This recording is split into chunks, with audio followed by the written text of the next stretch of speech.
যদি কোনোদিন জানতে পারো যে তোমার ফ্যামিলি মেম্বার্স বা খুব ঘনিষ্ঠ কোনো বন্ধু আইএসআই এর সঙ্গে যুক্ত, তখন তোমার রেসপন্সিবিলিটি কি হবে as Indian citizen or Indian soldier? সব জায়গায় তার গুলি বেড়ে আমাদের দেশের জন্য দরকার রাফেল। আমরা রাফেল পাইছি, সেই রাফেল কিনতে কেলেঙ্কারি করছে কি করছে না সেটা আমার দেখার বিষয় নয়। আমার দেশের রাফেল দরকার, রাফেল পাইছি। দুই জায়গাতে একসাথে যুদ্ধ চলছে, ভারত কিটা প্রতিরক্ষা করার লেগে আদৌ প্রস্তুত আছে? ভাই আমরা 71-এ দুই দেশের লোক যুদ্ধ করছি, ইস্ট অ্যান্ড ওয়েস্ট। এখন তিন দিকেও করতে পারবো। তার নিজেরা জনসাধারণ বোঝা দরকার বা এরকম যদি চলতে থাকে একদিন খুব বড় একবার সারা ওয়ার হইব এবং সেই দিন পৃথিবী নকশার থেকে পাকিস্তান সরিয়ে দেবো। আমার মনে হয় এটা দুইটা ধর্মগোষ্ঠীর মধ্যে একটা দ্বন্দ্ব ক্রিয়েট করার চেষ্টা করা হয়েছে। নমস্কার, নাদ দ্য কসমিক সাউন্ডের আরেকটা নতুন এপিসোডে আপনাদের সবাইকে আরও একবার স্বাগত। আর আজকে আমার সাথে রয়েছে ভারতীয় সেনাবাহিনীর প্রাক্তন সৈনিক শ্রী সঞ্জীব দেব মহোদয়। আপনাকে অনেক অনেক স্বাগত আমাদের এই স্টুডিওতে, এই অনুষ্ঠানে। কেমন আছো দাদা? ভালো, খুব ভালো আছো না? তোমার সঙ্গে এতক্ষণ ধরে আমাদের যে আলোচনাটা হচ্ছিল, আচ্ছা প্রথমেই জিজ্ঞেস করছি যে আমরা এইভাবে কথা বলবো নাকি আমাদের ত্রিপুরার লোকাল ভাষা খাস বাংলা? লোকাল ভাষা বলো। ত্রিপুরার লোকাল ভাষা, ঠিক আছে। দর্শক বন্ধুদেরকে জানিয়ে রাখি যে দাদা যেহেতু এই ভাষাটায় কমফোর্টেবল, তো সেই কারণে আমরা আজকে একটু আমাদের কথার ধরনটা পরিবর্তন করে আমরা ত্রিপুরাতে যেমনে কথা কই ঠিক এরকমভাবে আজকে আমরা পডকাস্টারে আগায় লয়ে যাবো। তোমাকে যেটা জিজ্ঞেস করার আছে আর কি, যে এই মুহূর্তে একটা যুদ্ধকালীন পরিস্থিতি চলছে ভারত পাকিস্তানের মধ্যে, তুমি যেটা কইলে আর কি যে পাকিস্তান কতটুকু শক্তিশালী সেইটা বর্ণনা করতে গিয়ে সেটা তুমি যে কথাটি কইলা যে হয়তো 18 ঘন্টারও বেশি তারা টিকতো না, কিন্তু তারপরেও তারা এত আস্ফালন বা এত কিছু, এই বিষয়টা বেসিক্যালি কি, মানে কেন? অ্যাকচুয়ালি তার তো কোনো ক্লাসই নেই। আমার ব্যক্তিগত মতে তার কোনো ক্লাসই নেই। তার কাছে হয়তো অ্যাটমিক বোম আছে বা পাওয়ার আছে, এটা যে কোনো সময় ইউজ করতে পারে বা পারবো, এমন ভাবে হয়তো তারা এই জোর দেখাইতেছে আর কি, জোর দেখাইতেছে যে আমরা ভারতবর্ষে এই করুন সেই করুন। এই যে ভেরি রিসেন্টলি যে পেহেলগামের মধ্যে অ্যাটাকটা হইলো এবং তারপরে আমরা তরফ থেকে একটা সার্জিক্যাল স্ট্রাইক করা, ওইখান থেকেও মানে সেই স্ট্রাইকের পাল্টা একটা জবাব দেওয়া, এটার পিছনে একদম বেসিক কারণ যদি আমি জানতে চাই একজন সাধারণ নাগরিক হিসাবে, ভারতীয় হিসাবে বা একজন প্রাক্তন সৈনিক হিসাবে, তুমি এটাকে ঠিক কীরকমভাবে দেখতেছো, কী মনে করো? আমার মনে হয় এটা দুইটা ধর্মগোষ্ঠীর মধ্যে একটা দ্বন্দ্ব ক্রিয়েট করার চেষ্টা করা হয়েছে। আচ্ছা, আমাদের দেশের ভিতরে যে মুসলিম এবং হিন্দু একটা অলরেডি চলতেছে, ওইটার একটু বাতাস দেওয়ার লেগে আর কি, আগুনে যেরকম হাওয়া দেওয়া হয় সেরকম একটা আগুনে যেন আরো দাও দাও করে সেরকম কিছু চেষ্টা করছিল। আচ্ছা আচ্ছা, করছে। তো এই যে আমরা দেখো ভারতের যে প্রতিরক্ষার সিস্টেমটা, আমরা তো কোনো সময় নিজের থেকে গিয়ে সেটা আক্রমণাত্মক নীতি গ্রহণ করছি না, আমরা সবসময় একটা ডিফেন্সিভ মোডে থেকে সেটাই আমরা সমস্ত কিছুর মোকাবেলা করার চেষ্টা করি বা করি। তো এখন কি এমন সময় আয়া দাঁড়াইছে যে আমরা নিজের থেকে আক্রমণাত্মক কোনো নীতি গ্রহণ করা প্রয়োজন? ভারত সবসময় দেখো মানবিকতাটা বাঁচায় রাখে। আমরা নিজের থেকে কারোর উপরে কোনোদিন অ্যাটাক করি না, তবে এবার যদি তারা শুরু করে এবার তারা আমরা ডিফেন্স আর করতাম না মনে হয় না। আচ্ছা আচ্ছা আচ্ছা, যে এরকম চলছে ট্রেন্ড, সার্জিক্যাল স্ট্রাইক, পুলওয়ামা অ্যাটাকের পরে যে এয়ার স্ট্রাইক বা এখনের যে এয়ার সার্জিক্যাল স্ট্রাইক, এখন মনে হয় না আর যে কেউ ডিফেন্স করবো, এখন শুধু একদম লাহোরে ঢুকেই মারবো, লাহোর দখল করে নিব, লাহোর দখল করেই ছাড়বো। আচ্ছা, এই যে ধরো তুমি তো এখন প্রাক্তন সৈনিক, অলমোস্ট 7-8 বছর হয়েছে হয়তো যে ওইখান থেকে করছো, অবসর নিছো। তো আমি যদি কই যে তোমরা সময় থাকতে যেরকমভাবে স্ট্রাইক হইতো বা ওয়ারের প্যাটার্ন আসলো, আমরা যেই ধরনের ওয়েপন্সগুলি ব্যবহার করতাম, আজকের দিনে দাঁড়ায় সেরা ভারত তো ধরি ডিফেন্সের দিক থেকে হয়তো 4 নম্বর পজিশনে রয়েছে। তো আমরার কাছে এমন কি কি জিনিস আছে যেটা দিয়া সেটা আমরা হয়তো ওই দেশটির সঙ্গে আমরা প্রতিরক্ষামূলক একটা ব্যবস্থাপনা গ্রহণ করতে পারব সেই রকম ভাবে? সত্যি কথা, আমি তো 2002-এর ভর্তি, 2002-এর জয়েনিং, তো তখন থেকে 2018 অবধি প্রতিনিয়ত ডেভেলপমেন্ট হইতেছে। আচ্ছা, অ্যাকর্ডিং টু সিচুয়েশন ডিফেন্সও ডেভেলপ করা হইতেছে। তো এখন আশা করি সেই রকম ডেভেলপ করা হয়েছে এবং যে কোনো কান্ট্রির সাথে আমরা যুদ্ধ করতে বা আমরা নিজেরা ডিফেন্স করতে সক্ষম। এই যে তুমি কথাটা কইলা যে পাকিস্তানের অলমোস্ট ধরো 18 ঘন্টার মধ্যেই হয়তো আমরা তার যদি সেই রকমভাবে যুদ্ধের একটা প্রিপারেশন নেওয়া যায় বা হয় যদি সেই রকমভাবে, তো এইটা মূলত এটার ভিত্তিটা কি? ইন্ডিয়ান সোলজারের যে মনোবল বা একটা ক্ষুব্ধতা, ক্রূরতা যেটাকে বলে, তিক্ততা পাকিস্তানের উগ্রপন্থীদের উপর, সেটা আরো বেশি বাড়াইব। 18 ঘন্টা তো সেটা আমি কইছি, সেটা আমার আগের এক্সপিরিয়েন্স, হয়তো আপনার 10 ঘন্টা হইতে পারে। আচ্ছা আচ্ছা, Okay, কথা okay, সত্যি। okay. এই যে একটা তিক্ততা, কিছুদিন মানে প্রত্যেক দিনই কিছু না কিছু হইতেছে, আমরা হয়তো সবটা খবর জানি না, কিন্তু প্রত্যেক দিনই কিছু না কিছু হইতেছে, কোনো না কোনো উগ্রপন্থী বাইরে করতেছে বা উগ্রবাদীরা সোলজার উপরে অ্যাটাক করতেছে, ক্যাজুয়ালিটি হয় না বা তার দিকে আমরা খবর পাই না। আচ্ছা, বা কতটা ক্যাজুয়ালিটি কাভারেজ দেয় এটাও সঠিক করতে পারি না। কিন্তু সেই সোলজারের মনে তো একটা তিক্ততা আছেই, যে একবার সুযোগ পাইলে তো মনে থাকতাম না। তো এই যে ধরো তুমি বেসিক্যালি যখন ওইখানে থাকা বিভিন্ন অপারেশনে পার্টিসিপেট করতা, বা তোমার কাজটা বেসিক্যালি কি থাকতো? Technical support. টেকনিক্যাল সাপোর্ট, ওকে। মানে এটা ঠিক কীরকমভাবে কন্ডাক্ট করা হতো বিষয়টা? ভাই বাকিটা করতে পারতাম না। আচ্ছা, মানে যতটুকু করতে পারো আর কি। টেকনিক্যাল সাপোর্ট মানে ধরো যারা যেরকম টেকনিক্যাল সাপোর্ট দরকার সেই টেকনিক্যাল সাপোর্ট, মানে বিভিন্ন ধরনের মেশিন বা মিসাইল যেগুলি আছে ওইগুলির ইকুইপমেন্ট রিপেয়ার কাজ বা এরকম কিছু টেকনিক্যাল সাপোর্ট যা লাগে। আচ্ছা আচ্ছা আচ্ছা। একটা প্রশ্ন, মানে এটা এই মুহূর্তে ভীষণ মাথার মধ্যে আইতেছে, এবং হয়তো আমার অডিয়েন্স যারা আছে তারাও হয়তো এটার উত্তরটা শোনার লেগে একটু উদ্গ্রীব হয়ে বয়ে রয়েছে, যে আমরা যদিও কই যে সন্ত্রাসবাদের কোনো আলাদা করে ধর্ম হয় না, কিন্তু যখনই সন্ত্রাসবাদীরার নাম উঠায়ে তখন সবসময় এই পার্টিকুলার একটা ধর্মের নাম উঠা আইতাছে। এইটা নিয়ে সেটা তোমার বক্তব্য, কারণ কি তোমরা বিভিন্ন অপারেশনসের সঙ্গে যুক্ত রইছিলা এবং দেখছো বিভিন্ন সন্ত্রাসবাদীর সঙ্গে। তুমি যদি অল ওভার ওয়ার্ল্ডের কথা চিন্তা করো, সারা দেশেই মানে সারা বিশ্বেই সন্ত্রাসবাদী আছে। অ্যাকচুয়ালি মানে টেররিস্ট হ্যাভ নো কাস্ট, তারা কোনো ধর্মই নেই, তারা শুধু টেররিস্ট। সে তুমি মানে ঝাড়খণ্ডের মাওবাদী বলো, আসামের টেররিস্ট বলো, বা ত্রিপুরারও ছিল, ত্রিপুরারও আসছিল একসময়, টিটিএফ এনএলএফটি, তারা তো সব মুসলমান ছিল না। এখন জম্মু কাশ্মীর, আমরা টোটাল ফোকাসটা জম্মু কাশ্মীরের দিকে, তার জন্য আমরা কই যে মুসলমান টেররিস্ট, তারা কোনো কাজ নেই ভাই। ভাই ভারতে মুসলমান আমাদের রাষ্ট্রপতি ডক্টর এপিজে আব্দুল কালামও ছিলেন, তিনি একজন মুসলমানই ছিলেন। তুমি কোনো একটা ধর্মরে কইয়া সেটা যে সে মুসলমান বা সেই টেররিস্ট এরকম হতে পারে না। মানে আমার মনে হয় যে বেসিক্যালি কি এখন আমরা ধর্মের নামটা বারবার আনতেছি, সেই ধর্মীয় সুরসুরি দিয়া সেটা সেই জিনিসটার একটা মানে রূপ দেওয়ার চেষ্টা করে, কিছুটা একটা পলিটিক্যালও আছে। আচ্ছা ভাই ভোট ব্যাংক, ভোট বানাইতে চাইতেছে সবাই, ভাই ধর্ম দিয়ে আমি ভোট করবো, আমি নেতা হবো, সেই হবো। তো এই যে আগে একটা কথা বই, ওই এটা আমরা সাধারণ মানুষ যারা নেতার কথায় নাচি, তারা বোঝা উচিত যে সেটা ধর্মের জন্য বা কারোর নেতার পার্টিকুলার প্রফিটের জন্য। আচ্ছা আচ্ছা আচ্ছা, হইতে পারে, আমি কোনো পার্টিকুলার মানে রাজনৈতিক দলের নাম কইতাছি না, কিন্তু অ্যাকচুয়ালি এটা ধর্মটা এই যুদ্ধটার কারণেই লগা ভাই এই নিয়ে আর কি। আমরা যে ইন্ডিয়ার যে ডিফেন্স টেকনোলজিটা আমরা যেরকমভাবে ধরো মহড়া চলে, নতুন নতুন প্রযুক্তি আইতেছে, এটার দিক থেকে আমরা নিজেরা এখনো কতটা শক্তিশালী করতে পারছি, মানে আন্তর্জাতিক স্তরে আমরা যুদ্ধ করার লেগে নিজেরা ঠিক কতটুকু সক্ষম? দেখো এই ব্যাপারে তো মানে আজকে 7 বছর হয়ে গেছে, তো এখন তো লেটেস্ট হচ্ছে এআই টেকনিক, সব এআই টেকনিক। তো আমি যখন রিটায়ার হয়েছি তখন তো এআই টেকনিক ছিল, তখন সময় যতটুকু আপডেটের দরকার বা যতটুকু আপগ্রেডেশন দরকার, time to time defence upgrade হইতেছে। আচ্ছা আচ্ছা, তো এটা কি মানে আন্তর্জাতিক স্তরে ওই লেভেলটা? ওই লেভেল দেখো, আমরা তো ম্যাক্সিমাম ডিলিসি ইসরায়েল বা আমেরিকার সাথে বা রাশিয়ার সাথে, তো তারার যে লেটেস্ট ইকুইপমেন্ট আমরা কাছে আইতেছে। আচ্ছা আচ্ছা, তো আপডেট হইতেছে, এমন না যে হইতেছে না, হইতেছে টাইম টু টাইম, এটা মানে হইতেছে। সময় নেব হয়তো, বা একদম লেটেস্ট ভার্সন আইতে সময় নেব, কিন্তু হইতেছে। এখনকার সেনাবাহিনীর মধ্যে যে ধরনের যুদ্ধটি হইতেছে বা যে ধরনের কলা কৌশল আমরা বেশি ব্যবহার করতেছি, যেটা আমাদের এআই টেকনোলজির নাম বারবার আইতাছে, ড্রোন ব্যবহার করা হইতাছে, যেরকম উড়ি অ্যাটাকের সময় আমরা যেরকমভাবে টেকনোলজি করছিলাম, বিশেষ করে আমরা সিনেমাটার মধ্যে যেরকমভাবে দেখছি আর কি, যে একটা ড্রোনটারে ঢাকার লেগে আমরা একটা কৌশল অবলম্বন করছিলাম। বাস্তবে কি এরকমভাবেই হয় জিনিসগুলি, নাকি কিছুটা আমরা একটা পর্দার আড়ালে রাখা হয়? দেখো ভাই, তোমার আমি আগেও কইছি, আমি তো সেই পার্টিকুলার মানে সোলজারের যে পার্টটাতে, ফাইটিং পার্টটা আমি ছিলাম না, আসলাম না, তো এমনি কইতে পারতাম। ওকে, অ্যাকচুয়ালি ফিল্ডে কি হইতেছে, তবে কিছু তো এডিট করে। আচ্ছা, মুভিতে কিছু এডিট করে, সেটা কিছু ইন্টারেস্ট বাড়ানোর লেগা কিছু মানে এক্সট্রা ঢুকাইয়া করা হয়। তবে টেকনিক যখন একটা অপারেশন করা হয়, সে তুমি দেখতে পারো যে সার্জিক্যাল স্ট্রাইকে নো ক্যাজুয়ালিটি, অ্যাকচুয়ালি গ্রাউন্ডে নো ক্যাজুয়ালিটি না, নো ক্যাজুয়ালিটি দ্যাট মিনস কোনো মানে কিছু হয়েছে না, তার মানে অলরেডি ফুল ইকুইপমেন্ট লইয়েই গেছিল তারা সার্জিক্যাল স্ট্রাইক করতে। আচ্ছা আচ্ছা আচ্ছা।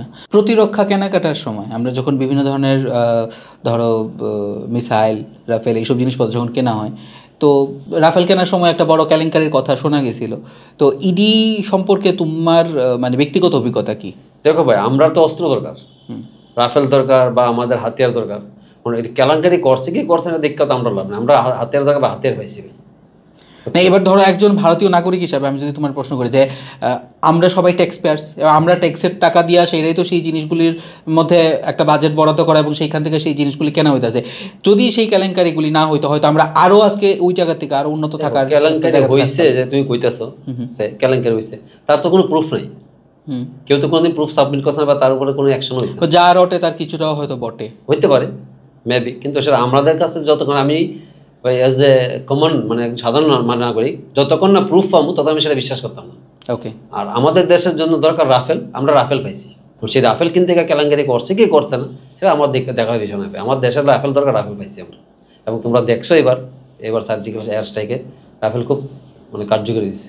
আচ্ছা এইবার সার্জিক্যাল স্ট্রাইকের মধ্যে মানে ধরো প্রথম দিকে আমরা যেরকমভাবে একটা স্ট্রাইক করলাম এবং তারপরে তারা একটা করলো, তার মাঝখানে এমন একটা হাওয়ায় রব উঠলো যে যুদ্ধ লেগে গেছে এবং সাংঘাতিক, মানে পরদিনই আমরা লাহোর দখল করে নিয়েছি, পাকিস্তান দখল করে নিয়েছি, সামনের দিকে বাংলাদেশে ঢাকা দখল হয়েছে, হ্যান ত্যান একটা বিশাল, সোশ্যাল মিডিয়া তো আজকাল ভীষণ অ্যাক্টিভ এইসব ব্যাপারে, তো এই ধরনের একটা রিউমার্স বা হোয়াট এভার ছড়ছে।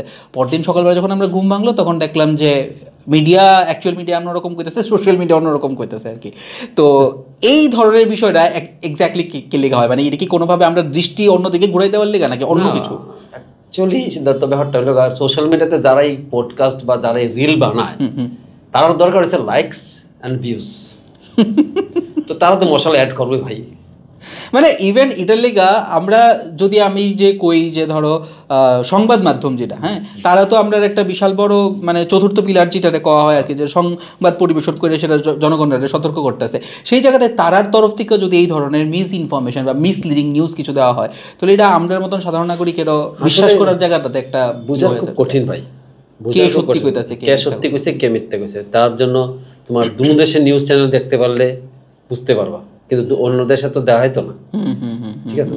আরেকটা কথা হচ্ছে তোমার যদি অ্যাকচুয়ালি সত্যি কারেক্ট কিছু জানতে হয় তাহলে ওই press release of the authority, main তারা কি প্রেস রিলিজ করতেছে, ওই তারা প্রেস রিলিজ কি করতেছে, তার যে বক্তব্যটা কি কইতাছে এটার উপর বিশেষ করে বা এটা শুনে তুমি বিশ্লেষণ করতে হবে বা বুঝতে হবে যে কি ঘটনা ঘটছে, মিডিয়া কত সত্যি কইতাছে আর এই সোশ্যাল মিডিয়ার রিলস কত সত্যি কইতাছে। সত্যি কথা ভাই, আমরা তো এই যে এই কিছুদিন আগে ঘটনার যে আমি নিজেও টেন্সে ছিলাম, টেন্স বা নিজের তরফ থেকে একটা ইয়ে ছিল যদি লাগে আমি যাবো। আচ্ছা আচ্ছা আচ্ছা, মানে এত বছর পরেও কি ওই একটা ইমোশন কাজ করে দেশে লেগেছে এরকম সিচুয়েশন হলে আমি আবার যাবো? যুদ্ধ করা সব সোলজারের একটা স্বপ্ন থাকে, একটা যুদ্ধতে পার্ট নেওয়া। আচ্ছা আচ্ছা আচ্ছা, কিন্তু যেমনটা তুমি কইতাছিলে যে তো আমরা মানসিকভাবে কেউ হয়তো কখনো চাই না যে যুদ্ধ হোক, কোনো দেশেই হয়তো চায় না যুদ্ধটা হোক, চাই না ভাই, কিন্তু যুদ্ধ হইলে অংশগ্রহণ করাটা স্বপ্ন। আচ্ছা, তো সামহাও এই যেমন ধরো এখন তোমার 7 বছরের একটা মানে ওই জায়গা থেকে একটা বিরতি চলছে, হ্যাঁ তুমি ওখান থেকে একটা ভলান্টারি রিটায়ারমেন্টে আসো বা এরকম, তো এই 7 বছর পরে কি তুমি আবার গিয়ে ওখানে যোগদান করতে পারো বা পার্টিসিপেট কি মানে করার সুযোগ হয়েছে? দেখো এটা তো তখন রিকোয়ারমেন্ট, তারা যদি সে চায়, আচ্ছা তারা যদি সোলজার দরকার সে আমার দরকার পড়ে তারা তো সেই মেল করবো বা মেসেজ করবো, আচ্ছা আচ্ছা, বা রিকোয়েস্ট পাঠাই, মানে তখন এমন হয় যে পুরনো যারা আছে বা তারা কাছ থেকে রিকোয়েস্ট চাও, আচ্ছা আচ্ছা পাঠাতে পারে যদি পাঠায়। আচ্ছা তো ভাই আমি একদম নির্দ্বিধায় যাবো, তখন তার পাইতে না মারে ওকে ভাই একদম চাকরি ছেড়ে দেবো। ওকে ওকে ওকে, এটা অ্যাকচুয়ালি সত্যি কথা, এটা নিয়ে কিছুদিন আগে ওই মিসেস কতবার তো 7 বছর তুমি কেন যাইবা, হ্যাঁ আমার স্বপ্ন আমি যাবো। এখানে ঠিক কোন ইমোশনটা কাজ করতেছে? ইমোশন জানি না, তবে সত্যি কথা কই ছোটবেলা থেকে স্বপ্ন আসছিল ইউনিফর্ম পরার, আচ্ছা চাকরি করার, ইউনিফর্ম পরার করছি, 15 বছর চাকরি করছি, 17 বছর নানান রকম মানে প্রেশার বা নানা রকম পরিস্থিতির জন্য মানে হয়ে আসলে আমি রিটায়ারমেন্ট নিছি। আচ্ছা এইটা আমার যদিও একটা প্রশ্নের মধ্যে আসলো, তো যেহেতু প্রসঙ্গটা উঠলো তার লেগেই জিজ্ঞেস করতেছি যে ঠিক কোন সিচুয়েশনে দাঁড়ায় সেটা তোমার কাছে মনে হচ্ছে যে না এইবার বোধহয় আমার এখান থেকে অবসর নেওয়াটা প্রয়োজন? মানে অ্যাকচুয়ালি কই আমরা রিটায়ারমেন্টটা খুব তাড়াতাড়ি হয়। আচ্ছা সে আমি যদি 40 বছর রিটায়ার্ড হই তা আমার আরও 20 বছর লাইফ অ্যাভারেজ যদি ধরি 20 বছর লাইফ পড়ে থাকবো, ওই 20 বছর আমি কী করবো ভাই? আমি তো একটা সংসার যখন আমি ধরো আমি অন জব 50,000 টাকা স্যালারি পাইতেছি, স্যালারি সে 50,000 সংসার চালাইতেছি আমি সাডেনলি যে রিটায়ার্ড হয়ে আমার পেনশন এখন 20,000-এর কাছাকাছি, তো 50,000 যে সংসারটা চলতো সেটা 20,000 চলতো না ভাই, কী করে চালাম? তার জন্য আমরা ওই মানে সেটা ব্যক্তিগত আমার যে সেকেন্ড একটা জব খুঁজতে দিব, তাই আর্লি এজ গেলে সেই পরিশ্রমটা করে আবার সেই মানে আরেকটা জবের জন্য ট্রাই করতে পারো বা আমার সংসারের সেই জায়গায় নিয়ে দাঁড়াতে পারো। তো কোনো সময় এমন একটা জিনিস কাজ করছে না যে ধরো তখন তুমি সেনাবাহিনীতে আসিলা এবং তারপরে যখন আবার সিভিলিয়ানে আয়া সেটা তার লিগে আবার একটা অন্যরকমভাবে প্রিপারেশন করে, বিকজ দুইটার প্রিপারেশন তো একদম আলাদা। একদম আলাদা। তো ওইখান থেকে আয়াসেরা আবার এই জায়গাতে আবার কম্পিট করে সেটা ঢোকা একটা জায়গার মধ্যে, এটা কতটা টাফ আছিল তোমার লেগা? আমার প্রচুর টাফ ভাই। দেখো মানে প্রায় 17 বছর, 17 বছর সেই সিভিলের যে এডুকেশন তার থেকে দূরে এক্স্যাক্টলি। সেটা ডিফেন্সের এডুকেশন বা ডিফেন্সের যে পড়াশোনা সেটা আলাদা জিনিস, একদম সেপারেট। ঠিক আছে। তো আয়েশার কষ্ট হয়েছে, 1 বছর সময় লাগছে ওকে রিসিটাল হইতে, মানে একদম সেট আপ হইতে, আবার সংসার মানে সংসার চাইরা সব ঠিকঠাক করে তারপর পড়াশোনা করা খুব কষ্ট হয়। আচ্ছা। আর যারা মানে পারে কিন্তু আমি খুব কষ্ট হয়েছে, আমি অনেকটাই মন প্রাণ দিয়ে ওই দিকেই কাজ করছি, যে সিভিল এডুকেশন বা সিভিলের দিকে খুবই কম ইয়ে করছি আর কি। আচ্ছা, ভারতীয় সেনাবাহিনী, আধা সামরিক বাহিনী আর পুলিশ, এই তিনটার সমন্বয়ে যখন কোনো একটা কাজ করতে লাগে তখন কোনো সময় এমন হয় কি পজিশন লইয়া বা কোনো কিছু লইয়া একটা ক্ল্যাশ হওয়া, দ্বন্দ্ব হওয়া, তখন তোমরা এই জিনিসটাকে কীরকমভাবে ব্যালেন্স করে সে আগে যাও? ভাই কোনোদিন এরকম ক্ল্যাশ হয়েছেই না। আচ্ছা। সবাই কোঅপারেটিভ, সবাই সবার ডিউটি সমানভাবে করে। যে যেখানেই আমরা ডিউটিতে যাই, সিম্পল একটা এক্সাম্পল, ফ্লাড রিলিফ ক্যাম্প বা ধরো কোনো দ্বন্দ্ব হয়েছে, লাস্ট অপশন তো মিলিটারি। মানে যখন প্যারামিলিটারি পারে না, সব শেষে লাস্ট অপশন হয়েছে মিলিটারি। মিলিটারি নামাইতে নামাইলো সেই একই রকম ভাই, মানে পুলিশ ছাড়া তো মিলিটারি চলতো না, লোকাল তো লাগবেই পুলিশ। তো কোঅপারেটিভ থাকে, সবাই কোঅপারেটিভ থাকে। আচ্ছা আচ্ছা। এমন কোনোদিন হয়েছে না যে পুলিশ না করছে এই কাজ করে বা মিলিটারি কইছে পুলিশ তুমি যাওগা, যদিও কোনোদিন আমি সব পার্টি ছিলাম না, আমার লঙ্গের সঙ্গে তারা ছিল, তারাতে যা ইনফরমেশন পাইছি, যতটুকু ইনফরমেশন পাইছো। বর্তমান সময়ে ভারত কি এমন কোন একটা সিচুয়েশনে দাঁড়িয়ে রয়েছে যে ধরো টু টাইপ ওয়ার যদি হয়, মানে টু ফ্রন্ট ওয়ার যদি হয়, দুই জায়গাতে একসাথে যুদ্ধ চলছে বা একসাথে অনেক জায়গাতে যুদ্ধ চলছে, ভারত কি এটা প্রতিরক্ষা করার লেগে আদৌ প্রস্তুত আছে? ভাই আমরা 71-এ 2 দেশের লোক যুদ্ধ করছি, দুই দিকে। পাকিস্তান তখন 2 ভাগে আছিল, ইস্ট অ্যান্ড ওয়েস্ট, দুই দিকে যুদ্ধ করছে তো 71-এ। এখন 3 দিকেও করতে পারবো। আচ্ছা ওকে, বাকিটা কইলাম না, 3 দিকেও করতে পারবো। ওকে ওকে ওকে। ভারত পাকিস্তানের সম্পর্কের প্রেক্ষাপটে দাঁড়ায় সেটা এই যে বালাকোট স্ট্রাইক বা সার্জিক্যাল স্ট্রাইক, এটি যদি দীর্ঘ মেয়াদি সময় ধরে সেটা চলতে থাকে তাহলে তার এফেক্টটা অ্যাকচুয়ালি কি হইতে পারে ভারত পাকিস্তান বোধ ক্ষেত্রেই? দেখো মানে কথাটা হলো তোমার, আমি আগেও গেছি কথা যে এই তু মেমে করতে করতে মানে তলবারবাজি হয়, যেটা হিন্দিতে কয়।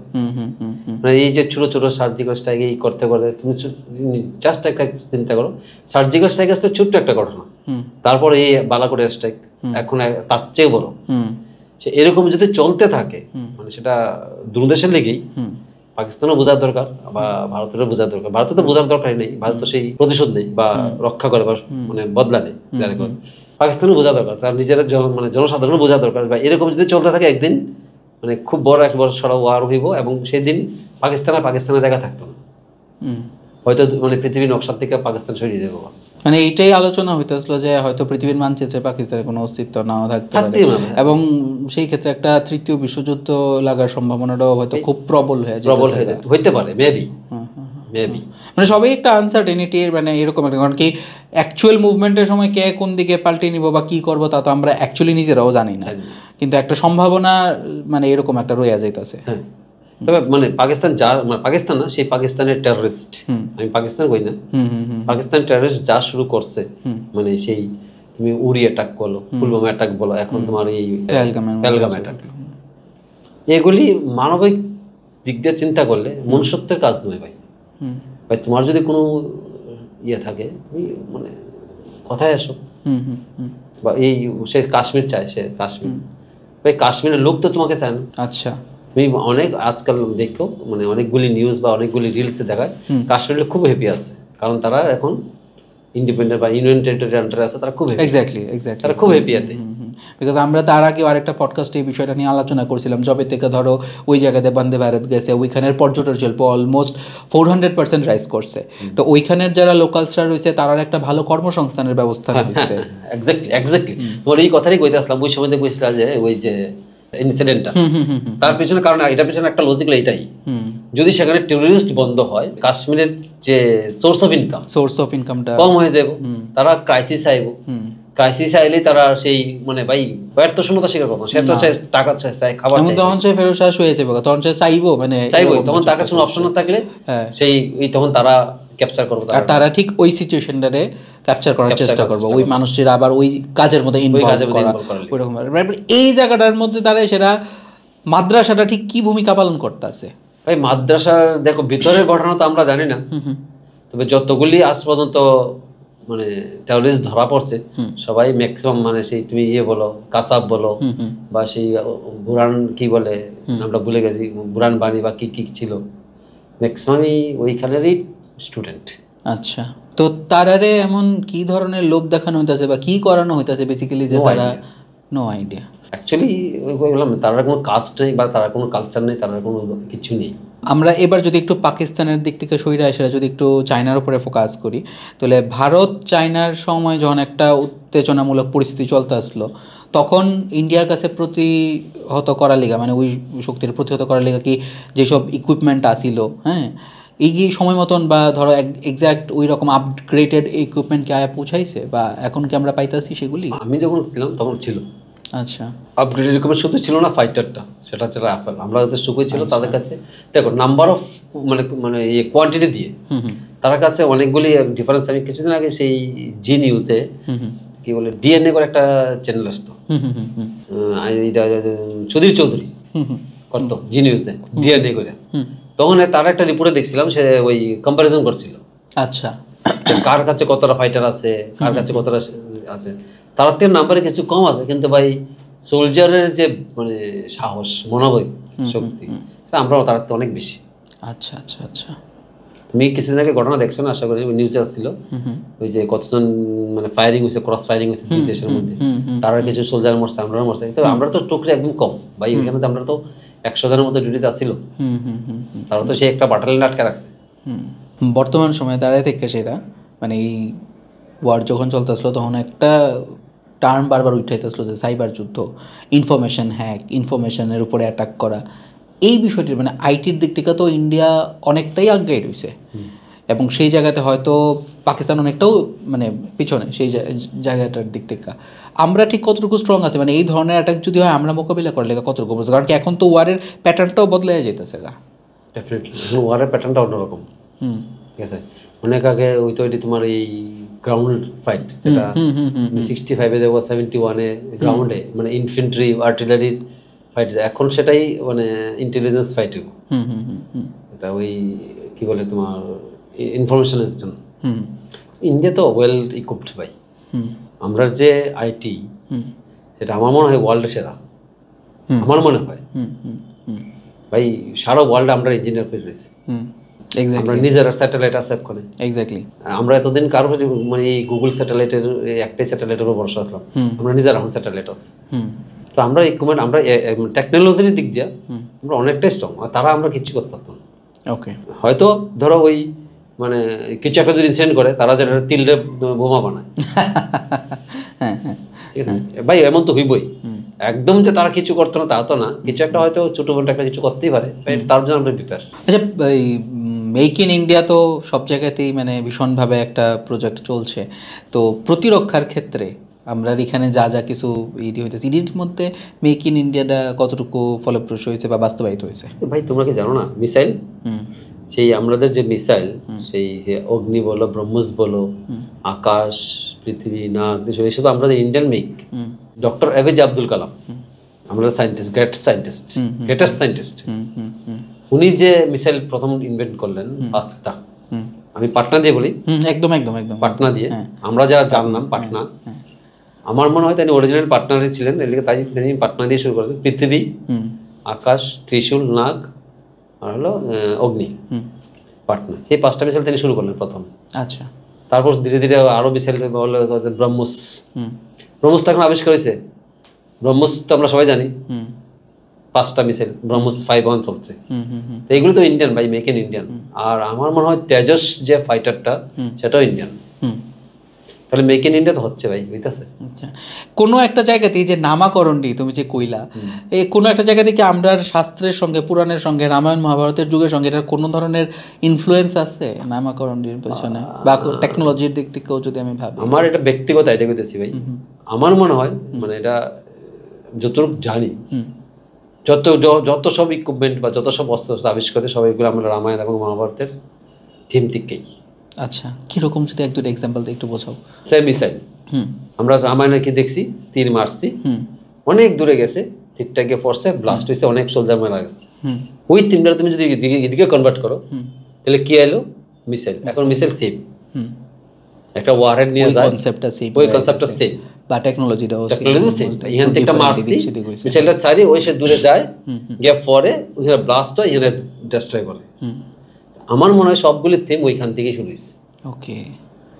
আর ব্রহ্মাস্ত্ররা বা ব্রহ্মস নিয়ে আসে, ব্রহ্মস মেবি এটাই, কারণ ব্রহ্মাস্ত্র যেমন কোনো মানে একদম লাস্ট হাতিয়ার থাকে না, আমাদের ব্রহ্মাস্ত্র যেন কোনো তোর নাই। হ্যাঁ, ব্রহ্মাস্ত্রের কোনো তোর আসিল নাই, না। ব্রহ্মাস্ত্র চালাইছে মানে সব শেষ। মানে ব্রহ্মাস্ত্র সেম, ব্রহ্মাস্ত্রের উপর আগে কেউ আর আটকে থাকতো না, ব্রহ্মস গেলে ব্রহ্মস্ত্রের ড্রেসটা করিয়ে আইব। আচ্ছা আচ্ছা আচ্ছা। দেশের নিরাপত্তার লেগা যে পরিমাণ প্রতিরক্ষা বাজেট রাখা হইতাছে, এটা কি সাফিসিয়েন্ট, বা যেটা হইতাছে এটা কি যথাযথ খাতে এটা কি ব্যবহার করা হইতাছে? আই থিঙ্ক সাফিসিয়েন্ট ভাই, সাফিসিয়েন্ট, এবং যদি সেটা কারেক্ট ইউটিলাইজেশন হয়। ওকে, তোমরার তরফ থেকে কি আরো ডিমান্ড থাকে যে এই জিনিসটি হইলে বোধ আরো ভালো হইতো, এই ইকুইপমেন্টটা বা ওই যন্ত্রটা, এটা সেটা? এটা তো অ্যাকচুয়ালি আমরা তো সেই লেভেলে জব আমি পৌঁছাইছি না জবে, তবে আমরা যেরকম যতটুকু দরকার আছিল টাইম টু টাইম পাই গেছি। আচ্ছা আচ্ছা আচ্ছা আচ্ছা। যেমন অনেক দিন ধরে ডিমান্ড আসলে রাফেল পাই গেছি। আচ্ছা, কিছুই মানে ওই রাইফেলও আসছিল, আধুনিক রাইফেল, আচ্ছা, সেটা উড়ি অ্যাটাকের সময় ইউজ করা হয়েছে। আচ্ছা, ওকে। আমরা উড়ি পিকচারে দেখছি এরকম রাইফেল অ্যাটাকে ইউজ হয়েছে, তো এগুলি তো কালেকশন হয়েছে ভাই। আমার মনে হয় আপডেটেড হইতেছে, এবং বাজেটও সব দিক দিয়ে তো চিন্তা করতে হবে, বাজেটটাও আমাদের ইনকামটাও দিকটাই সেটা, বা প্রত্যেকটা খাতে সেই রকম ভাবে এটারে ইকুয়ালি ডিস্ট্রিবিউট করার ব্যাপারটাও রয়ে গেছে। শুধু একটা ডিফেন্স বানাই নিলাম, বাকি এডুকেশন গেল গা, হেলথ গেল গিয়া, তো হইতো না। Right right right. হেলথও দরকার, এডুকেশনও দরকার, ডিফেন্সও দরকার, সবগুলি ব্যালেন্স করেই করতে হবে। রাইট। যারা বাজেট প্ল্যান করে আমার মনে হয় তারা খুব ভালোই করে। ভারতীয় প্রতিরক্ষার যে সংস্থা ডিআরডিও, তারার ভূমিকা নিয়ে সেটা তোমার বক্তব্য কি? মানে এই যে আমরা কীরকমভাবে নতুন নতুন প্রযুক্তির দিকে আগে যেতেছে, এবং তারার সেই জায়গাটার মধ্যে ভূমিকাটা কি? আমি যখন সার্ভিসে ছিলাম তখন ডিআরডিওর ব্যাপারটা আমি মোটামুটি কিছু জানি, তো তারা খুব পরিশ্রম করে, ওকে, মানে আধুনিকতা আনার জন্য, ওকে, ইকুইপমেন্টে আধুনিকতা আনার জন্য, বা লেটেস্ট সিচুয়েশনের জন্য, মানে সিচুয়েশনের সাথে, বা লেটেস্ট যে এনভায়রনমেন্ট, বা লেটেস্ট যে সিচুয়েশন বা এই বলে আমার পিকচার, এটা ফেস করার লেগে কি করতে হইব, বা আগামী দিনে আমাদের সামনে কি আইব, কি সিচুয়েশনটা আইব, বা কি স্ক্রিন আইব, তার লগে ডিআরডিও প্রতিনিয়তই এক্সারসাইজ করতে থাকে বা আপগ্রেডেশন করতে থাকে। কোনো কোনো সময় ধরো একটা জায়গাতে গেলে পরে, যেমন এবারও আমরা দেখছি আর কি, যে নৌসেনা, বায়ুসেনা এবং সৈনিকরা একসাথে মিলিতভাবে কোনো একটা অপারেশন করতে লাগে বা স্ট্রাইক করতে লাগে। তো এই জায়গাটায় তোমরা সমন্বয় সাধন কেমনে করো? মানে ইনফরমেশন পাস করা, বা ধরো আমরা এখন কোন দিকে মুভ করতেছি, কোন দিকে কী হইতেছে, এই ব্যাপারটি কেমনে একটা ব্যালেন্স করা হয়? এটি প্রি ডিসাইড থাকে, সবার জন্য টাস্ক আলাদা থাকে। ওকে ওকে ওকে। সে যে তার কাজ করে, মানে সেই জায়গাতে কোনো ধরনের ক্ল্যাশ হওয়া বা এই ধরনের কোনো সিস্টেম নেই। তোমরা কি এরকম হয় যে ধরো ট্রেনিং চলাকালীন, বিশেষ করে যখন ট্রেনিং হইতেছে, মানে দুই ডিপার্টমেন্টের একসঙ্গে মিললে সেটা কোনো একটা জায়গাতে ট্রেনিং করা বা করা, এই ধরনের ব্যাপারগুলি কি চলতে থাকে ইন্টারনালি? যুদ্ধের প্র্যাকটিস প্রতি বছরই হয়। আচ্ছা, বছরে প্রতি বছর মানে ওই আমরা তো 17 বছরে কতবার করছি মানে হিসাব ছাড়া, যখন যখন যুদ্ধের ট্রেজারি চেঞ্জ হয় প্র্যাকটিস হতে থাকে। আচ্ছা আচ্ছা আচ্ছা। এই যে তোমরা দেখো যুদ্ধ আজকে নতুন, ইন্ডিয়া 60 যুদ্ধ লড়ছে, এরপর তার হয়েছে না, কিন্তু আমরা আজকে মানে 2024-এর দ্বারাই হইতে আমরা 2030-এর লিগও রেডি, 2025-এর দ্বারাই হইতে পারে আমরা 2030-এ কি যুদ্ধ করুম তার জন্য আমরা রেডি থাকি। আচ্ছা আচ্ছা আচ্ছা। ভাই আমরা প্রতিদিন ট্রেনিং করাতে থাকি, সোলজার কোনোদিন বুঝে নেই ভাই, সোলজার সবসময় ট্রেনিং আছে। ওকে। তোমার লাইফে অ্যাজ এ সোলজার তোমার সবচেয়ে গর্বের মুহূর্ত, যে মুহূর্তটাতে তোমার কাছে মনে হচ্ছে যে আমি ঠিক এই কারণেই এই জায়গাটাতে আইসি কাজ করার লেগা? প্রথম যেদিন ইউনিফর্ম পরছি। আরে এই অভিজ্ঞতাটা যদি একটু মানে তোমার কি করে মনে হয়েছিল যে আমি এই জায়গাটাতে যাবো, সেই ভাবনাটা, সিচুয়েশনটা, প্রেক্ষাপটটা? অ্যাকচুয়ালি যখন আমি বুঝের মানে প্রায় 11-12-এ, তখন থেকে আমার মানে ইউনিফর্মের প্রতি খুব নেশা, সেই পুলিশ হোক বা যাই হোক ইউনিফর্ম। আচ্ছা আচ্ছা। মানে ক্যাপ বেল্টের খুব নেশা আছে। আচ্ছা। তো আমি তখন থেকেই মনে মনে ভাবতাম যে যদি কোনোদিন সুযোগ পাই যে আমি ইউনিফর্ম পরব। তো যেদিন আফটার ট্রেনিং প্রথমবার ইউনিফর্ম পরছি, সেই আমাদের পাসিং আউট মানে কসম প্যারেড যারে কয়, যেদিন আমরা কসম পাই মানে প্রমিস করি, ওই দিন খুব প্রাউড ফিল হয়েছে যে না আজকে আমি একজন সোলজার হয়ে গেছি। তুমি তো জানতা যে এই জায়গায় যাওয়াটা তো ভীষণ লাইফ রিস্কি, অনেক কিছু হার্ডেলসের মধ্যে দিয়ে যাইতে লাগবো, অনেক কিছুই করতে, তারপরে তো এই প্রফেশনটা চুজ করার পেছনের ইন্সপিরেশনটা কি? বই কইলাম যে ইউনিফর্ম, মানে একটা ইউনিফর্ম এতটা স্ট্রং তোমার মাইন্ডের মধ্যে ম্যানিফেস্টেশন হয়ে গেছে যে এটার লেগা এনিথিং, যে আজকে 7 বছর পরে বিরতি লওয়ার পরেও তুমি কইতেছো যদি ডাকে আমি এখনো যাইতে রাজি আছি। জানি না, তবে মানে ইন্সপিরেশনে কৈতিকা বা কেন এটা মানে ফিলিংসটা তোমার কয়ে বোঝাই পারতাম না ভাই। ওকে ওকে, যে ইউনিফর্মটা পরছে তেই বুঝবো এই ইউনিফর্মের ফিলিংসটা। আচ্ছা, তোমার কি মনে হয় যে ধরো দেশের লিগা হইয়া যদি কোনো কাজ করতে লাগে তাহলে কি সবসময় অস্ত্র হাতে নিয়েই কাজ করতে লাগবে, নাকি আরো অন্যান্য মাধ্যম আছে দেশ সেবা করার লেগা? বা অনেক মাধ্যম আছে। প্রথম কথা তুমি মানে ল অ্যান্ড অর্ডার ফলো করো, তুমি দেশটারে ভালো পাও, এটাই একটা যুদ্ধ। ঠিক। আমি মানে একদম প্র্যাকটিক্যাল এক্সাম্পল দিয়েছি। আমি তখন ঝাঁসি রেলওয়ে স্টেশনে, আচ্ছা, একজন ফরেনার, সে মানে কি কান্ট্রি হবে, মেবি আমেরিকান বা এরকম হবে, তারা যে ইংলিশ কর স্টাইল শুনছি বুঝলাম। লোকটার সাথে একটা বাচ্চা আছে। আচ্ছা। সে একটা জুস খেয়ে সেরা এই বাচ্চাটাও এটা ডাস্টবিনে পালাইছে। ওকে। আমেরিকা এবং ইয়েতে জার্সি রেলের প্ল্যাটফর্মে। সেই তখন আমাদের দেশের কেউ একটা মানে ছেলে একটা চিপসের প্যাকেট ফালাইছিল, ওই লোকটা প্যাকেটটা উড়াই নিয়ে এসে ডাস্টবিনে ফালাইছে। আচ্ছা, মানুষ হইলো সে দেশটাকে খুব ভালো পায়, তার দেশের যে কালচারটা। আমি একটা আবর্জনা আমি দেশে ফেলাইতাম, মাটি ফেলাইতাম, আমি সেটা পার্টিকুলার প্লেসই ফেলাম, বা এটা একটা ওয়ার। তুমি দেশটা পরিষ্কার করো তো এটাই একটা ওয়ার, এখান থেকে শুরু হয় ওয়ার, জিরো লেভেল থেকে। তুমি দেশের এই যে মানে কথা কওয়ার পেছনে কারণ হইলো আজকে তুমি দেশ নোংরা করতে, তুমি তোমার সেই ফ্ল্যাট তুমি নিজের ঘরটারই নোংরা করতেছো, তুমি ঘরটা নোংরা করতেছো, এই ঘরটা পরিষ্কার করার লেগে একজন কর্মচারী রাখতেছো, তাহলে তোমার যে অর্থটা একটা ফালতু জায়গায় ওয়েস্ট হয়েছে। সেই প্যাকেটটা তুমি যদি ওটা ডাস্টবিনে ফেলাইতা, গভর্নমেন্টের এই খরচাটা লাগতো না, সে এই টাকাটা যে একটা ভালো কোনো কিছু করতে পারতো, এডুকেশনে, হেলথে বা তোমার ফুডে খরচা করতে পারতো। কিন্তু সে করতেছে তোমার নোংরাগুলি পরিষ্কার করার লিগে।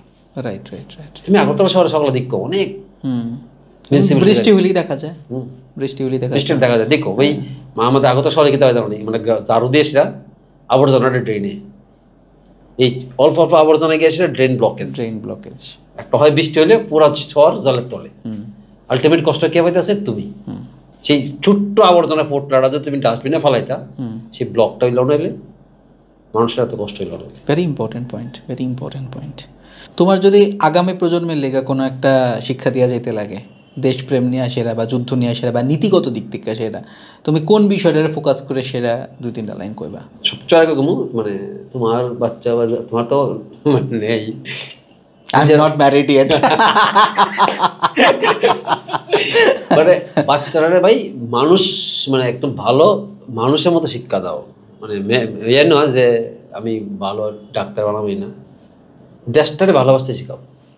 সেই নেক্সট জেনারেশন, আমরা যে জেনারেশন, সে যদি দেশটারে ভালোবাসে, দেশ অটোমেটিক ডেভেলপ করো। তো দেশরে ভালোবাসার লেগা এরকম কোনো কাজ যেটা তুমি করতে না করবা, যে এটা দেশপ্রেমের বহির্ভূত কোনো একটা অ্যাক্টিভিটি হইতেছে বাচ্চাদের দ্বারা, তুমি যেহেতু বাচ্চাদের কথা, আমিও নতুন প্রজন্মের বা ধরো প্রজন্ম যদি ভাগ করে দিই, তাহলে তুমি তাদের কি অ্যাডভাইস দিবা? দেখো ভাই, আমি মানে অ্যাডভাইস তো জানি না, আসলে আমি আমার মেয়ের সব লিখে করি, তারা জল ওয়েস্ট করতে দিই না কোনোদিন আমি। ভাও, ফালতু জল ওয়েস্ট কেন? একটা আবর্জনা যদি হয় আমি তারা ডাস্টবিনে ফেলাইতেই কই। বাচ্চা মেয়ে হয়তো এদিক সেদিক ফালায়, কিন্তু সে আবার কইলে উঠে নেয় ডাস্টবিনে ফেলায়। আমার মনে হয় আমার লেগে এটাই যথেষ্ট। ওকে। বা মানুষের সম্মান করা। বর্তমান সময়ে দাঁড়ায় সেরা যুদ্ধক্ষেত্রে যে সৈনিকরা যাইতাছে, সেখানে পুরুষ এবং মহিলারা কি ঠিক সমানভাবে দক্ষ এবং পারদর্শী? যদি একটু রিসেন্টলি পিকচার দেখি, হ্যাঁ, তাহলে সমান পারদর্শী। আচ্ছা, অন দ্য গ্রাউন্ড কি হইতে আমি করতে পারতাম না। আমি যখন আসলাম তখন তো আমার সাথে এরকম কেউ আসলো, তো হ্যাঁ আমাদের অফিসাররা আসছিল, তারা ওয়েল এডুকেটেড এবং তারা মানে সমানই। তবে কিছু তো ভাই উইকনেস লেডিজ এবং জেন্টসের মধ্যে থাকেই। আচ্ছা, কিছু তো মানে এটা বেসিক্যালি তুমি কইছো যে এটা জেন্ডার বায়াস না, বোথ ক্ষেত্রেই এটা হইতে পারে। দুর্বলতা তো ভাই সবাই থাকে। তো সেই দুর্বলতা কাটানোর লেগে বেসিক্যালি তোমরা কি করো, বা কি ধরনের দুর্বলতা মনে হয়, যেটা কি মানসিক না কিরকম? ফিজিক্যাল দেখো, মানে ফিজিক্যাল স্ট্রংনেস যেটা, এটা তুমি মানো বা না মানো, মানে মেন্সের ক্ষেত্রে একটু বেশি থাকে। সিম্পল এক্সাম্পল দিতে মানে, ধরো তোমার বাড়িতে 4 জন মহিলা আছে, 1 জন পুরুষ আছে। একটা যদি 50 কেজি চালের বস্তা নিচে উঠাতে হয়, একটা মেয়ে একা উঠাতে পারতো না, এটা একটা পুরুষই উঠাতে দিব। ওই ফিজিক্যালি যে স্ট্রংনেসটা, এটা পুরুষটার কাছে একটু বেশি। আচ্ছা, এটা ভাই মানো বা না, এবং এটা তো বায়োলজির দিক থেকে যদি আমরা এটা করে বায়োলজিও এটাই আমরা কইতাছি বেসিক্যালি। এটা অ্যাকচুয়ালি ধরো যে কোনো একটা ভারী জিনিস উঠাতে তুমি 4 জন পুরুষ 4 জন মহিলা সমানভাবে লাগাও, পারতো না, পুরুষটাই পারো। তো ভাই ফিজিক্যালি স্ট্রং তো পুরুষটার কাছে আছে, কিন্তু মেন্টালি দিক দিয়ে দুজনেই বোধ ইকুয়াল। ওকে, মেন্টালি যদি কো তাহলে দুজন সমান সমান। বিকজ আমরা এইবারে স্ট্রাইকের মধ্যে দেখলাম যে সোফিয়া কুরেশিয়ার মতন মহিলারা ওইটা নেতৃত্ব দিয়েছে, এবং সেই জায়গাতে একটা সার্জিক্যাল স্ট্রাইক তারা পসিবল করছে, এবং সেইখানেও ওই জাতি ধর্ম বর্ণ নির্বিশেষে আর কি, মানে সবার একটা সম্মিলিত প্রয়াস আছে। ওই যে তুমি প্রথম জিজ্ঞেস করছিলা যে ওই মুসলমান যে টেররিস্ট না, বেসিক্যালি রাইট, বেসিক্যালি না ভাই, আমি তোমার এই লিখে হইছি যে ধর্ম কোনোদিন টেররিস্ট না, টেররিস্টের কোনো ধর্ম নাই ভাই। তুমি আমাদের দেশে দেখো না, অনেকগুলি স্টেটে বিভিন্ন ধরনের টেররিস্ট, বিভিন্ন রকমের বিভিন্ন নামে তারা রয়েছে। ধর্ম তো সবার সেম না, ধর্ম তো আলাদা আলাদা। টেরোরিজমটা বোধহয় মানে নিজের আর কাছেই এটা রয়েছে আর কি, এটা মানে আজকাল একটা ইয়ে হয়েছে, সোর্স অফ ইনকাম হয়ে গেছে, সোর্স অফ ইনকাম। সত্যি কথা ভাই। ট্রেনিং চলাকালীন বা যুদ্ধ চলাকালীন বা কোনো একটা সিচুয়েশনে আর কি, তোমার সহকর্মী কেউ যদি মানসিকভাবে একটু দুর্বল হয়ে যায় বা কিছু একটা হয়, তার একটা ইমোশনাল টার্মোয়েল সিচুয়েশনের মধ্যে দিয়ে যাইতেছে, তারা তোমরা কীরকমভাবে আবার বুস্ট আপ করো, কি করো তখন? মানে সোলজারের কোনো ইমোশন নেই ভাই, সোলজার হলে ইমোশন থাকতো। আচ্ছা, আর ইমোশন হইলে সোলজার হইতো। ওকে, প্রথম কথা। আর মানসিক যারা চাপ পেতেছে, মানে মানসিক ডিসব্যালেন্স, সোলজার মানে মানসিক ডিসব্যালেন্স হয় না ভাই। সোলজারের জীবনে প্রেম হয় না তাইলে? হইতে পারে। আচ্ছা, তো তখন তারা ইমোশনাল হয় না? না ভাই, মানে ওই যে বললাম, মানে আগেও গেছি যে soldier first then for next. আচ্ছা, আগে আমরা এটাই করতে হবে। সত্যি কথা। না, তোমারও তো পরিবার আছে, তোমারও বউ আছে, এই পডকাস্টে যদি রিলিজ হইব, বউ না বাড়িতে তোমার খেঁচা দেয় না, যেত না ভাই, সে ভালো করে জানে। আমি বিশেষ করে আমার মেয়ের মুখে ভাতের সময়, বড় মেয়ের, আমি আইসি না। আচ্ছা, তখন আমার ডিউটির সোর্সে আমার অন্য কোথাও যাইতে লাগতে ছিল। আচ্ছা, আমি আইতে পারতাম না, আমি অন্যদিকে যেতেছি। ওকে, এটা ওই অনুষ্ঠানটা আমার দাদা মানে বড় ভাই অর্গানাইজ করছে। ওকে, ওকে, আমি আইসি না, আইতাম না বেশি। আচ্ছা, ধরো সেনাবাহিনীতে থাকাকালীন এরকম কোনো সিচুয়েশন হয়েছে তোমার কাছে, ধরো তোমার ঊর্ধ্বতন কর্তৃপক্ষ তোমার এমন কোনো একটা আদেশ দিল যেটা তোমার কাছে মনে হয়েছে যে হয়তো নৈতিক দিক থেকে এটা ঠিক না, বাট তুমি পালন করতে মানে চাইছো না বা করতে লাগছে, এরকম কোনো সিচুয়েশন? এরকম তো না, তবে প্রত্যেক কথা হইল কি জানো, যে আমরা কোনো এরকম চিন্তাধারাই করি না যে আমাদের অফিসার আমাদের রং অর্ডার দিছে বা কিছু দিছে। আমরা লাগে বস ইজ অলওয়েজ রাইট। আচ্ছা, মানে ওই বসের কোনো ইনস্ট্রাকশনে জাজমেন্ট করার পরিস্থিতিতে না, আচ্ছা, জাজমেন্ট আমরা করি না বা করার প্রয়োজন হয় না ভাই, কারণ আমরা ট্রেনিংটা এরকম, বস ইজ অলওয়েজ রাইট। ওকে, না হইলে তো হইতো না ভাই।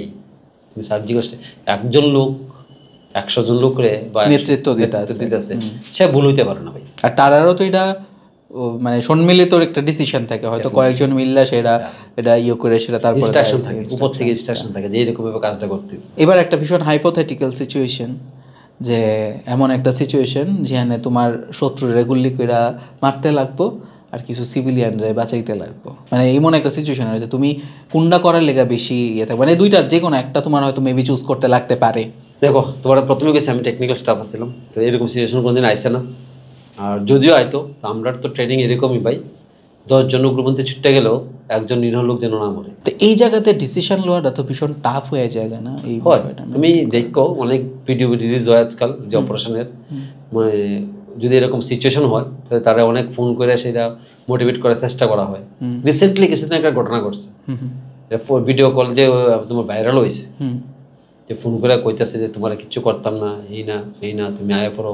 রিসেন্টলি ওই ঘরের লোকরে মোবাইলে ফোন করে কথা হয়েছে, এবং ভিডিও রিলিজ হয়েছে, আমি সোশ্যাল মিডিয়াতে দেখছি, কতটা সত্যি জানি না। আচ্ছা, আচ্ছা, তো এরকম সত্যি কথা, এটা ভাই সহজে মারতে চায় না, আর সাধারণ মানুষের তো না হই, সিটটা একবার জাগা ভাই সালমান যাতে না মরে। কিন্তু এইখান থেকে একটা জিনিস আবার উঠায় নাকি, যদি সেই জায়গা যদি আমি জানতাছি যে আদৌ টেরোরিস্ট হয়ে থাকে, তাহলে তো অন্য রাডার সে আবার হার্ম করতে পারে, তো সেই ক্ষেত্রে ভূমিকাটা কি হওয়া ভাই উচিত?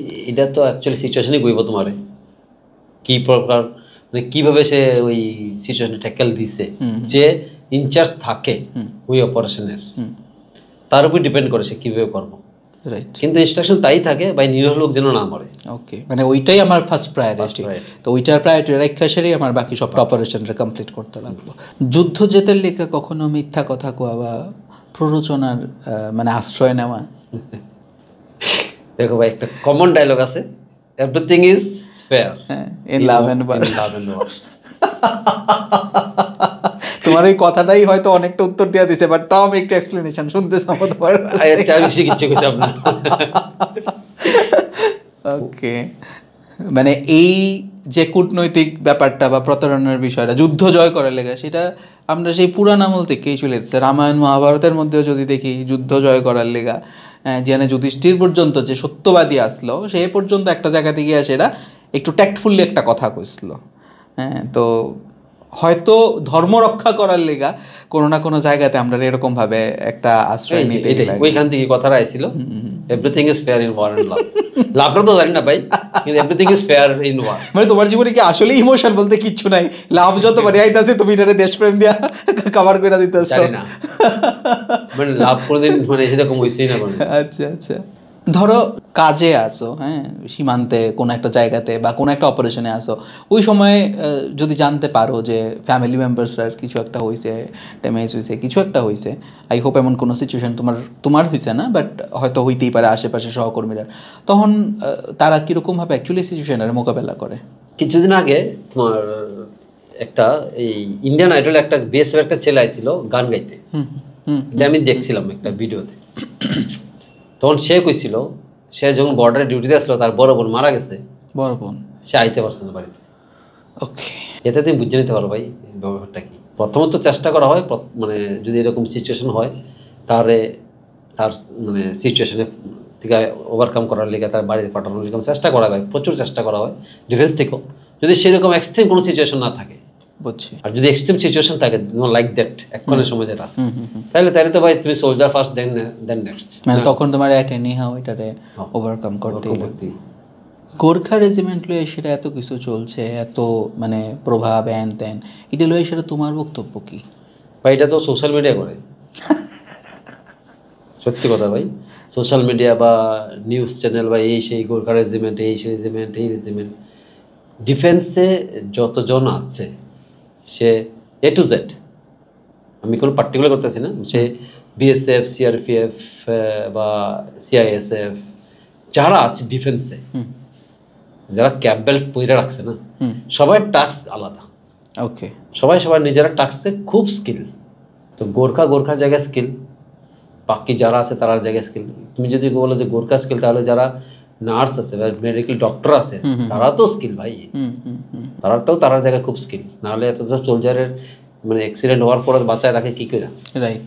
এটা গোর্খার এটা মিডিয়া বা তোমরা মতো মানুষ যে করছে মানে আলটিমেটলি কিন্তু তোমার লাইফে এমন কোনো যুদ্ধ বা অপারেশনের সিচুয়েশন হয়েছে বা তুমি চাও ওইটার মধ্যে পার্টিসিপেট করার লেগা? এখন এটার মধ্যে ইসলাম যদি হইতো। আচ্ছা, কিন্তু এরকম কোনো হয়েছে না ভাই। মানে আমরা কি আসলেও চাই তাইলে যুদ্ধ হোক? না, আমি চাই না ভাই, ব্যক্তিগত এজ এ হিউম্যান বিইং আমি চাই না। আচ্ছা, যুদ্ধ কোনো দেশেরই ভালো না ভাই। যুদ্ধে সবচেয়ে আগে যেমন জিনিস নষ্ট হয়, তার চেয়ে বেশি নষ্ট হয় জান, প্রাণ যায়, প্রচুর মানুষ মারা যায় না, ঠিক আছে? তখন যদি সে আজকে ধরো যুদ্ধে আমি মারা গেলাম, আমার মা ছেলে হারাইবো, মেয়ে বাবা হারাইবো, বিশেষ তার স্বামী হারাইবো, এই যে লসটা, এটা রিকভার কে করবো? এটা তো রিকভার করার নেই। তোমার বিল্ডিং ভাঙছে, বিল্ডিং বানাই দিয়ে দেবো, এই জিনিসটা রিকভার করতে পারবে। তার দিক দিয়ে মানে মানসিক দিক দিয়ে মানে এজ এ মানুষ হিউম্যান বিং আমি চাই না যুদ্ধ, না কোনো ওয়ারই চাই না। যদি কোনোদিন জানতে পারো যে তোমার ফ্যামিলি মেম্বার্স বা খুব ঘনিষ্ঠ কোনো বন্ধু আইএসআইয়ের সঙ্গে যুক্ত, তখন তোমার রেসপন্সিবিলিটি কী হবে as a Indian citizen or Indian soldier? As a soldier সব জায়গায় তার গুলি পেরে দেবো, নো চান্স। মানে বন্ধু হইলেও তারে কোনো আমার নিজের সন্তান হইলে আমি সেটা শুদ্ধারণ সুযোগ দিতাম না। হয়তো মানে কথা কইছি গুলি মেরে দেবো, হয়তো নাও হইতে পারে, কিন্তু তার ছাড়তাম না। না ওই দুষ্ট গরুর থেকে শূন্য গোয়াল। শূন্য গোয়াল ভালো, দুষ্ট গরুর থেকে শূন্য গোয়াল ভালো। সাধারণ মানুষ আমরা যারা এখানে বয়ে রয়েছি, তোমরা তো সীমান্তে গিয়ে সেরা যুদ্ধ করতেছো, মানে জীবন ধরে নানা রকম হার্ডেল সিচুয়েশনের মধ্যে দিয়ে যাইতেছো। We don't have any idea basically, but আমরা খুব জাজমেন্টাল। Nowadays people are so much judgemental, এবং সোশ্যাল মিডিয়াতে নানা ধরনের কথাবার্তা এদিক সেদিক ঘুরতে থাকে। তোমার কি মনে হয় যে মানুষের সবচাইতে বড় তোমরা নিয়ে সেরা মিসকনসেপশনটা কি? একজন সৈনিকের নিয়ে সেরা মিসকনসেপশনটা কি? মিসকনসেপশন তো কিছু কইতে পারতাম না, মানে এক্স্যাক্টলি মাথায় আইতেছে না। তো রিকোয়েস্ট সবার কাছে এটাই থাকবো, ভাই মানে রিউমারাস ফলায় না, তোমরা ছড়ায় না। আচ্ছা, সোলজাররা কোন সিচুয়েশনে কীভাবে থাকে তো তোমরা কল্পনার বাইরে। অনেক ক্রিটিক্যাল সিচুয়েশন থাকে ভাই। তুমি একবার আমাদের ত্রিপুরা যে বিএসএফ এর পোস্টগুলি আছে, বর্ডার পোস্টটি, একটু ঘুরাইও সময় পেলে। আর তারার যে শেল্টারটা, এই শেল্টারের লগে আমরা কাল বৈশাখের ঝড়টা কল্পনা করি। তারা কিন্তু শেল্টারে বয়ে থাকে, তারা তো বিএসএফ এ, ঠিক আছে। আমরা তো আরো অ্যাডভান্সে আসছিলাম অনেক সময়, মানে এমন দিন গেছে খুব কষ্টে কাটাইছি, ঠিক আছে না? তো এটি তুমি ওই ফালতু এরকম রিল না বানাইয়া, আর আমার মনে হয় রিল বানানোই উচিত না। অনেক কিছু সিক্রেসি লিক হয়, ধরো মানে পাকিস্তানরা জানলো বা অন্য কান্ট্রি জানলো যে তারা এরকম সিচুয়েশন আছে, তো এইটা তারা অ্যাডভান্স চিন্তাধারা করবো, রিল বানানো ঠিক না। মানে স্পেশালি ইউনিফর্ম পরা অবস্থায়, এবং ইউনিফর্ম পরা অবস্থায় তুমি যখন অন ডিউটি আসো তখন মানে নৈবচ। এছাড়া তুমি তোমার ব্যক্তিগত জীবনে যদি কোনো যাও, আমি এটাও একটা ইন্টারভিউতে শুনতে আসলাম যে কোনো একটা জায়গাতে নাকি ব্যক্তিগত অ্যাড্রেস, ঠিকানা, কোনখানে থাকে, কি আসো বিষয়, কার সঙ্গে থাকে, ইডিও নাকি সোশ্যাল মিডিয়াতে তারা খুব বেশি একটা অ্যাক্টিভ না থাকারই পারমিশন মানে অনুরোধ করা হয়। না, ডিফেন্স তো এখন ফেসবুক বন্ধ করে দিয়েছে, বিকজ রিসেন্টলি আমি আজকেই যেটা শুনলাম আর কি, যে সোফিয়া কুরেশির বাড়িতেও হয়তো একটা অ্যাটাক হয়েছে। আমি জানি না ঘটনা কতটুকু সত্য, বাট সোশ্যাল মিডিয়াতে এই ধরনের একটা খবর চলতেছে। হয়তো আমরা আজকের দিনে দাঁড়ায় পডকাস্ট হয়তো আর 2-3 দিন পরে রিলিজ হইব, তো যখন আজকের দিনে দাঁড়ায় এসে আমরা যখন এই রেকর্ডটা করতেছি, এই ধরনের একটা খবর মানে উঠে আইছে। আমি জানি না ঘটনাটা কতটুকু সত্য, বাট সোশ্যাল মিডিয়াতে এই ধরনের একটা খবর ছড়াইতেছে আর কি। তো এই কারণে বারবারই কইতেছে, রিকোয়েস্ট করা হইতেছে যে কোনো ধরনের ব্যক্তিগত ইনফরমেশন কোনো কিছুই যাতে সোশ্যাল মিডিয়াতে সেই রকমভাবে না শেয়ার করা হয়। এটা ইনস্ট্রাকশন থাকে সোশ্যাল মিডিয়াতে দূরে থাকার লাগে। তো মানে যদি আমরা বর্তমান যে ভারতীয় সামরিক বাহিনীর যদি কোনো সংস্করণ করতে কয় যে এটার থেকে আমরা একটুখানি বেটার হইতে পারো, তাহলে তুমি কোন কোন জায়গায় বেসিক্যালি একটু সংস্করণ করার চেষ্টা করতা? সবচেয়ে ইকুইপমেন্ট। আচ্ছা, আমাকে যদি দেয় তাহলে আমি তো পাই সবচেয়ে আগে মানে লেটেস্ট ইকুইপমেন্ট মানে ইনক্লুড করার চেষ্টা করো।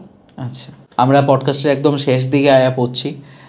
প্রথমত ব্যাপারটা হয়েছে তোমার মানে তোমরার অনেক রেস্ট্রিকশনস থাকে যে ইনফরমেশান ঠিক এতটুকু দেওয়া যাবে না। সেই কারণে জানি যে পডকাস্টটা একদম কাট টু কাট হয়েছে, যে আমি হয়তো কিছু প্রশ্ন করছি, কিছু প্রশ্ন দাদা মানে আগেই কইছে যেটি আমি উত্তর দিতে পারতাম না।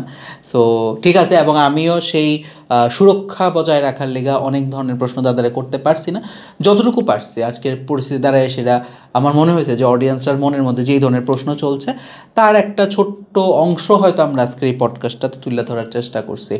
যদি আপনার মনের মধ্যে আরও এরকম ধরনের কোনো প্রশ্ন থাকে অবশ্যই কমেন্ট বক্সে লেখা জানায়েন। যদি সম্ভব হয় ইন ফিউচার কখনো কোনো জায়গাতে যদি সেগুলি নিরাপত্তার জায়গার দিক থেকে প্রশ্ন না আয়ে, আমরা অবশ্যই চেষ্টা করুন সেই জানিয়ে আসে আবার পডকাস্ট করার লেগা। আজকের পডকাস্টটা এই পর্যন্তই, দেখা হইব পরের কোনো এপিসোডে। নমস্কার।